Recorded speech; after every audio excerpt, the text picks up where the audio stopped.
இன்னொரு விஷயம் என்னன்னாக்கா, இன்னைக்கு நம்ம மார்ச் 1 கோலார் தங்க வயல்ல கருப்பு தினமா அனுசரிக்கணும் அப்படின்ற ஒரு முடிவு. ஏற்கனவே தங்க வயல்ல வந்து தங்க சுரங்கம் மூடி கிட்டத்தட்ட 25 வருஷம் ஆக போகுது. தங்க சுரங்கத்தை மூடிய பிறகு நம்ம தங்க வயலினுடைய நிலைமை எப்படி பின்னுக்கு தள்ளப்பட்டதுன்னு நம்மளாம் அறிஞ்ச விஷயம். ஆயிரக்கணக்கான தொழிலாளருங்க தங்களுடைய வேலையை இழந்து இன்னைக்கு வந்து நடுத்தருவில் நின்றதை பார்க்குறோம்.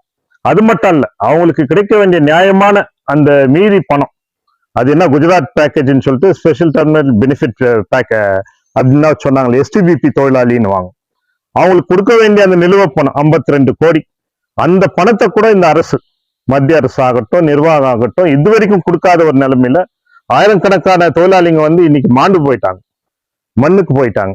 இன்னும் கூட பல பேர் மரண படுக்கையில இருக்கக்கூடிய ஒரு நிலைமை தான் இன்னைக்கு வருது. அந்த பணத்தையும் திருப்பி கொடுக்காத ஒரு சூழ்நிலை. அந்த வீடுங்க, நாம இருக்கக்கூடிய வீடுங்க, எஸ்டிபிபி தொழிலாளிங்க 2800 பேர் 3000 பேருக்கு அந்த வீடு சொந்தமாக்குறோம்னு சொல்றோம். ஆனா அவங்களுக்கு பட்டா கூட கொடுக்க முடியாத ஒரு சூழ்நிலை அதுதான் இன்னைக்கு உருவாயிருக்குது. மீதி இருக்கக்கூடிய எக்ஸ் எம்ப்ளாயிஸ், நாமெல்லாம் கூட மற்ற ஆயிரக்கணக்கான வீடுங்க, கிட்டத்தட்ட 10,000 வீடுங்க இந்த எஸ்டிபிபி தொழிலாளர் இல்லாத வீடுங்க, அந்த வீடு கூட இன்னைக்கு அவங்களுக்கு சொந்தம் இல்லாத ஒரு சூழ்நிலை. அதே கூட அவங்களுக்கே கொடுக்கணும்னு சொல்லிட்டு மார்க்சிஸ்ட் கம்யூனிஸ்ட் கட்சி தொடர்ச்சியா நம்ம வந்து போராடினுக்கிறோம், வலியுறுத்தி இருக்கிறோம். அது மட்டும் இல்லாம மைனிங் பகுதியில் இருக்கக்கூடிய சுகாதார பிரச்சனை, மற்ற பிரச்சனைங்க, இதெல்லாம் கூட நிலைமைங்க மோசமா இருக்கு. வேலையில்லா திண்டாட்டம். கம்பெனியை மூடிய பிறகு வந்து புதிய தொழிற்சாலைகள் உருவாகும். அன்னைக்கு 1962 உரியம் கனியை மூடிய பிறகு அதுக்கு ஆல்டர்னேட்டிவா இங்க இருந்து எல்லா அரசியல் கட்சி தலைவர்கள் எல்லாம் சேர்ந்து பிஎம்எல் தொழிற்சாலையை வந்து இந்த பகுதியில உருவாக்குறதுக்கு பாடுபட்டாங்க, போராடினாங்க, கொண்டு வந்தாங்க.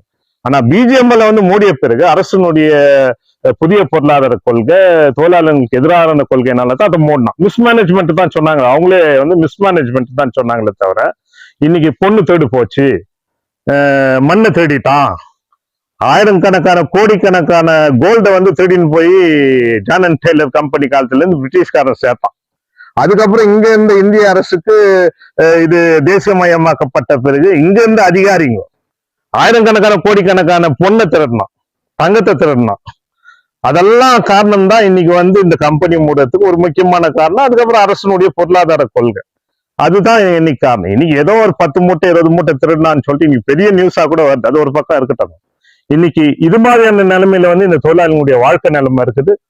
ஏற்கனவே இந்த கருப்பு தினமா அனுசரிக்கணும்னு சொல்லிட்டு பல்வேறு இளைஞர்கள், அப்ப இந்த நம்மளுடைய ரமேஷ் லோகநாதன் ஆர்டிஐ ஆக்டிவிஸ்ட், நம்ம கமல் விடிவி, அப்ப இந்த கமல், இவங்கெல்லாம் கூட அப்ப இந்த இளைஞருங்க ஒரு சில பேரெல்லாம் சேர்ந்து கூட இந்த கருப்பு தினமா வந்து அனுசரிச்சாங்க.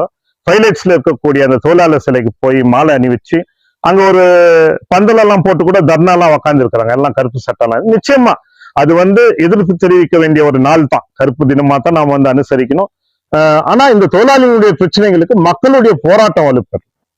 நம்மளுடைய இவ்வளவு தியாகம் பண்ணி இவ்வளவு உழைத்து இந்த நாட்டுக்காக இன்னும் கூட அந்த தொழிலாளிக்கு கிடைக்க வேண்டிய நிலுவை பணம் கிடைக்கல, இன்னும் கூட அந்த வீடுங்க சொந்தமாக்க முடியாத ஒரு சூழ்நிலை.